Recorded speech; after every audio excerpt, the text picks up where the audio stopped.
Good morning students. जैसे कि हम लोग पिछले वीडियो में एक्सरसाइज 5.1 से संबंधित क्वेश्चन नंबर 4 पढ़ चुके थे। अभी हम लोग क्वेश्चन नंबर 5 पढ़ने जा रहे हैं। तो ध्यान में क्वेश्चन का हेडिंग लिखा गया है कि निम्नलिखित में कौन सम संख्या का वर्ग है। ठीक है, इसके तहत संख्या दिए गए हैं नीचे, जैसे 169 दिया गया, 196, 256, 1296 और 6561। यानी जो भी संख्या दिए गए हैं ये सभी अपने आप में पूर्ण वर्ग है। ठीक है, यानी सभी संख्या अपने आप में पूर्ण वर्ग संख्या है। अब हमें यह देखना है कि कौन कौन सी संख्याएं हैं जो सम संख्या का वर्ग है, यही आपसे पूछा गया है। ठीक है, तो इसको हम कैसे पता लगाएंगे कि कौन कौन सी जो संख्या है वो सम संख्या का वर्ग है। तो इसके लिए हम लोग सबसे आसान तरीका भाग विधि से इसको हल करेंगे, इसका वर्गमूल निकालेंगे और वर्गमूल निकालने के बाद ही हमें पता चलेगा कि यह संख्या जो है सम संख्या का वर्गमूल है कि विषम संख्या का वर्गमूल। ठीक है, तो अभाज्य गुणनखंड विधि का आप लोग जानते भी हैं और हम पिछले क्वेश्चन में बताए भी हैं। हम इस क्वेश्चन समझेंगे भाग विधि के तहत। ठीक है, सबसे आसान तरीका है भाग विधि से हल करना। समझेंगे आप थोड़ा सा इसको। जैसे पहला क्वेश्चन दिया गया है, सॉरी पहला संख्या दिया गया है 169। तो इसको हम क्या करेंगे, इसको भाग विधि से कैसे हल करते हैं। तो पहले से काम क्या है कि दाएं तरफ से, ठीक है, जो भी संख्या दिया गया है इस संख्या को दाएं तरफ से 2 अंक हम लोग जोड़ा लगाते हैं, यानी 2 अंक हम लोग क्या करते हैं, जोड़ा लगाते हैं। ठीक है, और शेष जो अंक बच जाता है इस संख्या के दाएं तरफ, यानी एक जो शेष अंक बच गया है इसको पहले लोग भाग देते हैं और जो भी यहाँ संख्या हो उस संख्या में ऐसे अंक से भाग देना है ताकि जो मान प्राप्त हो वो मान इस संख्या के बराबर हो, नहीं तो इससे कम। ठीक है, भाग का यही रूल होता है, आप लोगों को मालूम भी है। चलिए यहाँ भाग देंगे हम लोग, यहाँ में भाग देंगे किससे जी, यहाँ में भाग देते हैं। मान लिया यहाँ पर 1 है तो यहाँ पर हम संख्या लेंगे 1 और 1, यानी 1 में गुना करेंगे 1 एकम 1, तो हमें 1 ही प्राप्त होगा। ठीक है, तो इसको नीचे लिखेंगे,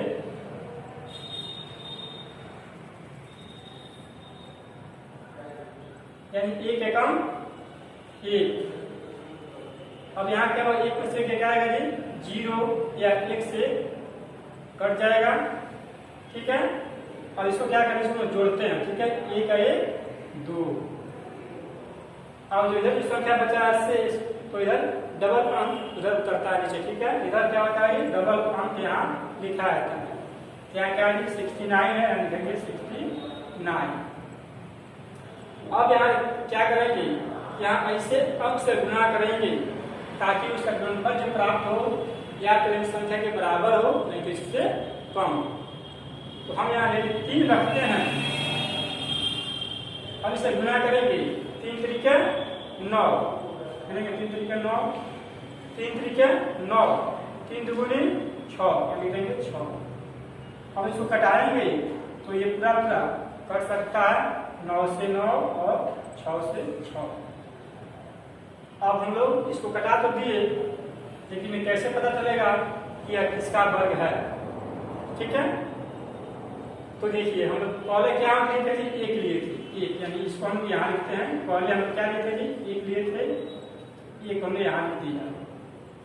इसके बाद हमने क्या लिया था जी, 3 लिया था, 1 लिया था, 1 लिख दिया, यहाँ क्या लिया था 3, यहाँ लिखेंगे 1 3, यानी क्या हमने लिया 13, यानी जो 169 किसका वर्ग है जी, 13 का वर्ग है 169, और 13 क्या है, 169 का वर्गमूल है। ठीक है, तो 13 क्या है, सम संख्या की विषम संख्या है। तो आप लोग पढ़े भी पिछले कक्षाओं में कि सम संख्या उसे कहते हैं जिसमें 2 से पूरा भाग लग जाए, और विषम संख्या उसे कहते हैं जिसमें 2 से पूरा भाग न लगे। तो यहाँ से क्या पूछा गया, सम। तो इसका अर्थ क्या है कि 2 से पूरा भाग लगना चाहिए, जो भी संख्या प्राप्त हो उनमें तो भी आपको वही सम संख्या कहलाएगी। तो जो 13 है इसमें भाग रहेगा जी, तो उससे भाग इसमें पूरा पूरा नहीं रहेगा, कुछ शेष बच जाएगा। इसलिए जो 13 है क्या है जी, ये सम संख्या नहीं है, ये विषम संख्या है।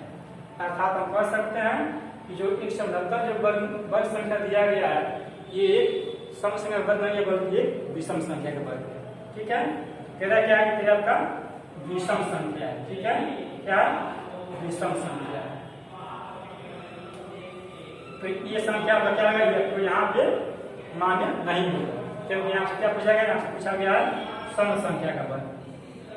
चलिए अब देखते हैं क्वेश्चन संख्या दूसरा 196। क्या लिखते हैं 196 को, इसको भी डिवाइड करेंगे भाग विधि से।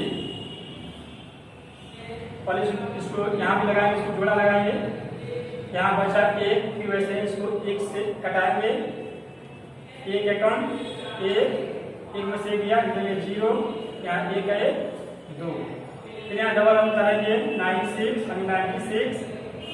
अब यहाँ कौन से अंक रखेंगे ताकि उससे गुना करने के बाद इसका मान इसके बराबर आए, नहीं तो इससे कम आए। तो हम कहेंगे कि यहाँ 4 अंक देखते हैं, 4 अंक देखते हैं कितने समान आता है। तो 4 चौके 16, 16 का 6 भाग से 1, 4 दूनी 8 है 9। ठीक है, कटा दीजिए। 4 चौके 16, 6 भाग 1, 4 दूनी 8 है 9, पूरा पूरा कट जाएगा। ये 9 से 9 6। अब यहाँ क्या लिया है, 1 लिए हैं, इसके बाद क्या लिया है, 4 लिए हैं, कितना गया 14। 14 क्या है जी, 14 का सम संख्या है, इसमें आपको 2 से पूरा पूरा भाग लग सकता है। क्लियर है, लिख देंगे यहाँ सम संख्या।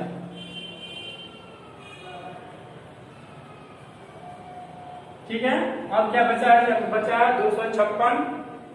चलिए इसको भी देखते हैं, इसको यहाँ लिखते हैं 256 को, इसको भी डिवाइड करेंगे वैसे ही, और जोड़ लगाएंगे दाएं तरफ से 2 अंक पे, इसको भी घटाएंगे 1 से ही पहले, 1 एकम 1। अब क्या करेंगे, घटाने में 2 में से 1 गया 1, इसको ऐड कर लेंगे 1 का 1 2। ठीक है, यानी 1 एकम 1 लिख दिए, 2 में घटाएंगे तो 1 आ गया, और इसको ऐड करना 1 का 1 2, और फिर डबल अंक क्या करेंगे, क्या जी 5 6 यानी 56, कितना गया, ये तो हो गया 156। अब 2 के बाद हम कौन ऐसे अंक रख के गुना करेंगे ताकि इसका गुणनफल 156 के बराबर आवे, नहीं तो उससे कम आए। तो यहाँ यदि 6 रखते हैं, हो सकता है इससे बराबर आ जाए। 6 रखते हैं तो उसका क्या गया 36, 36 का 6 भाग से 3, 6 दूनी 12 और 3 15, यानी इसके बराबर आ जा रहा है। 6 से 6, 5 से 5 और 1 से 1 कैंसिल। तो यहाँ क्या लिए हैं, 1 लिए हैं तो 1 लिख देंगे, फिर क्या लिए हैं 6 लिए हैं 6 लिख देंगे, यानी कितना गया जी, जब हो गया 16। 16 क्या है जब का सम संख्या, क्या है 16 का सम संख्या। तो आपका 196 जाएगा सम संख्या, 216 जाएगा सम संख्या। आप देखते हैं 1296। ठीक है, इसमें से इसको मिटा देना है, यहाँ लिखते हैं तीसरी संख्या 1200, सॉरी चौथी संख्या 1296, यहाँ लिखेंगे 1296, इसको भी कटाएंगे, इसको पर जोड़ लगा देंगे। अब देखिए यहाँ बन गया आपका 2 बन गया जोड़ा, 196 और 12। तो क्रिया को वही करना है, ठीक है, कोई करने की बात है। अब यहाँ ऐसे गुना कीजिए ताकि इससे कम आए तो इसके बराबर आए। तो यदि हम यहाँ रखते हैं 4, तो 4 चौके 16, यानी 16 क्या है, 12 से अधिक आ जाएगा, तो अधिक यहाँ मान्य नहीं है, या तो इसके बराबर है इससे कम। यहाँ रखेंगे 3, तो 3 3 9, और घटाएंगे 12 से जाएगा 9, कितना आएगा जी 3, इसको ऐड कर लेंगे 3 3 6, और इस अंक को उतारेंगे 96 को। ठीक है, अब यहाँ देखेंगे कि आ गया 396, और फिर यहाँ कौन ऐसे अंक रख के गुना करेंगे ताकि इसका गुणनफल इसके बराबर आएगा। तो यहाँ पे देखते हैं कि 6 यदि रखते हैं तो बराबर आएगा इसका गुणनफल, 36 का 6 हासिल 3, 36 3 39। कितना आएगा जी 396 और 396 6 से 6 कट जाएगा 9 से 9 और 3 से 3। यहाँ क्या लिखा है पहले जी 3 यानी देंगे 3 6 यानी ये क्या है 36 आ गया। 1296 क्या है 36 का वर्ग है और 36 क्या है 1296 का वर्गमूल है। तो 36 का आपका सम संख्या है। चलिए अब बचा लास्ट क्वेश्चन 6561। ठीक है, इसको भी यहाँ भी करा है, थोड़ा घटा देते हैं। यहाँ से लेंगे 36, यहाँ लिखते हैं क्या जी 6561। इसको ऊपर जोड़ लगाएंगे दाएं तरफ से। और यहाँ क्या होगा, यहाँ पर गया 65। अब यहाँ कौन कौन से अंक से गुणा करेंगे जी, इससे बराबर आएगा या फिर इससे कम। तो यदि आप यहाँ लेते हैं 8 लेते हैं 8 64 तो इससे कम आएगा। हम यहाँ 8 ले सकते हैं 8 64 यानी 5 अनुसार गया 1 6 6 कैंसिल 8 8 16। फिर यहाँ डबल अंक करेंगे 61 और यहाँ देखेंगे कि हम किस अंक से गुणा करेंगे यहाँ पे इसके बराबर आएगा गुणनफल। तो हम लोग एक रख सकते हैं 1 यानी 1 1 एकम 1 1 एकम 1 1 छठे 6 1 एकम 1 कट जाएगा 1 से 6 से 6 और 1 से यहाँ हम क्या लिए थे 8 लिए थे, यहाँ मिलेंगे 8 छठे 1 यानी 81।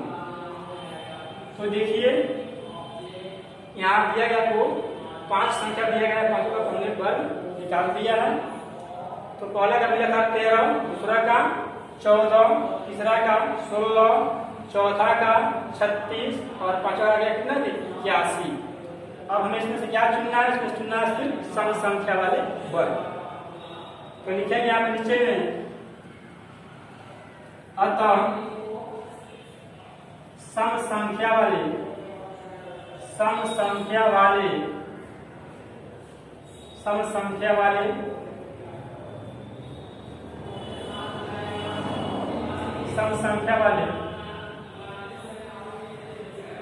वर्ग संख्या बराबर कौन कौन से है जी, तो 196 लिखेंगे 196 कमा 256 1296। ठीक है, ये आपका है 81। यानी यही 3 संख्या है, 3 वर्ग संख्या है जो सम संख्या का वर्ग है। 196 14 का वर्ग है, 256 16 का वर्ग है, 1296 36 का वर्ग है। यानी 14 16 36 का क्या सम संख्या है, जबकि 169 13 का वर्ग है और 6561 81 का वर्ग है। तो 13 और 81 क्या है जिनका विषम संख्या, इसलिए 169 और 6561 इसमें शामिल नहीं है। इसका जो वर्गमूल मिल रहा है क्या है विषम संख्या। ठीक है, यहाँ सम संख्या का वर्ग क्या क्या है जी 196। ठीक है, 14 का वर्ग 256 16 का वर्ग और 1296 36 का वर्ग, ये आपका सही आंसर होगा। उम्मीद करते हैं इतना बात आप लोग अच्छी तरह से समझ चुके होंगे। इसे आप लोग अपने नोटबुक में नोट करेंगे और अपने अनुसार आप इसको हल करने का प्रयास करेंगे। देखिए मैथ ऐसा चीज है कि समझिए कि आप इसको एक बार में याद नहीं सीख सकते। ठीक है, इसको एक मान लीजिए हमने क्वेश्चन हल किया, आप वीडियो को देख रहे हैं, वीडियो को आप देखिए अच्छी तरह से, एक बार नहीं 2 बार देखिए, 2 बार देखिए तो समझ लीजिए मान लीजिए आप वीडियो को ऑफ कीजिए और क्वेश्चन को अपने कॉपी में लिखिए, उसे आप लोग अपने मन से हल कीजिए। फिर जहां आपको दिक्कत हो रहा है वहां आप वीडियो को देखिए। ठीक है, फिर उसको समझिए, फिर वीडियो को ऑफ करके फिर अपने से आप हल कीजिए। यदि ऐसे आप करते हैं प्रतिदिन तो उम्मीद करते हैं कि आपका जो मैथमेटिक्स है बहुत अच्छे लेवल तक पहुंच सकता है। ठीक है, तो उम्मीद करते हैं ये सभी बातें आप लोग समझ चुके होंगे और इस नियम से आप लोग अपनी पढ़ाई को और प्रबल बनाने का प्रयास करेंगे। तो मिलते हैं फिर नेक्स्ट वीडियो में नेक्स्ट क्वेश्चन के साथ। तब तक के लिए धन्यवाद, थैंक यू।